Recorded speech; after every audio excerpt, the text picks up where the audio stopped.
When Jesus had appeared to Mary, after John and Peter had already come and left, they'd seen that his grave clothes were laid in the sepulchre with the stone rolled back, and the napkin that it was about his face laid aside separately from the linen clothes that wrapped his body.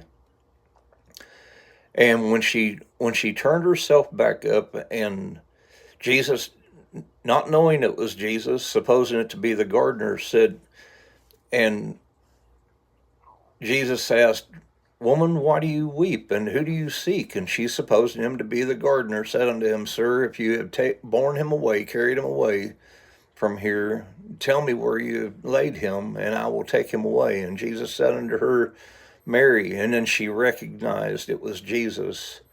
And she turned herself and said unto him, "Rabboni," which is to say, Master. And Jesus said unto her, "Don't cling to me, for I have not yet ascended to my Father, but go and tell my brethren, and say unto them, I ascend to my Father and to your Father, and to my God and to your God." And Mary Magdalene came and told the disciples that she had seen the Lord, and that he had spoken these things unto her.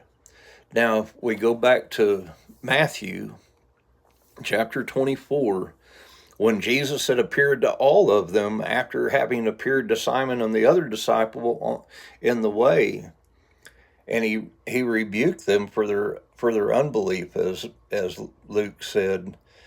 And when he appeared, and he spoke. He spake, Jesus himself stood in the midst of them and said to them, "Peace be unto you." But they were terrified and affrighted, and supposed that they had seen a spirit. And he said unto them, "Why are you troubled, and why do your thoughts arise in your hearts? Behold my hands and my feet, that is I myself.